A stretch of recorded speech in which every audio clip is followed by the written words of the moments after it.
বিসমিল্লাহির রহমানির রহিম। আসসালামু আলাইকুম ওয়া রাহমাতুল্লাহি ওয়া বারাকাতুহু। আল্লাহর কিতাবের সবচেয়ে বড় আয়াত কোনটি? আসুন জেনে নেই এবং এর ফজিলত কত বড়। আয়াতুল কুরসি। বিসমিল্লাহির রহমানির রহিম। আল্লাহু লা ইলাহা ইল্লা হুয়াল হাইয়ুল কাইয়্যুম। যাই হোক, আপনারা এখানে শিখতেও পারবেন, পড়তেও পারবেন। তো আমি এর ফজিলত সম্পর্কে বলি আপনাদের। রাসূল সাল্লাল্লাহু আলাইহি ওয়াসাল্লাম সাহাবী উবাই ইবনে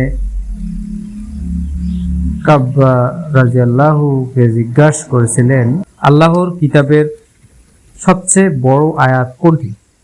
তিনি বলেছিলেন, আয়াতুল কুরসি। রাসূল সাল্লাল্লাহু আলাইহি ওয়াসাল্লাম এতে আনন্দ প্রকাশ করেছিলেন। সহিহ মুসলিম।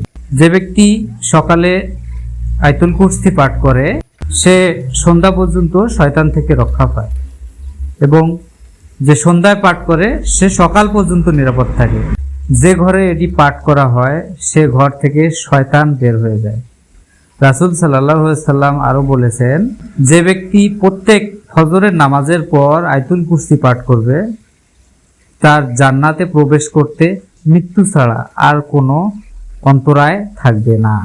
প্রিয় বন্ধুরা, আয়াতুল কুরসি অবশ্যই আপনারা তেলাওয়াত করবেন। এই ফজিলত আল্লাহ তাআলা অনেক বড় করে দিয়েছেন। ধন্যবাদ সবাইকে। এই ধরনের হাদিস পেতে আমাদের চ্যানেলটি অবশ্যই সাবস্ক্রাইব করবেন।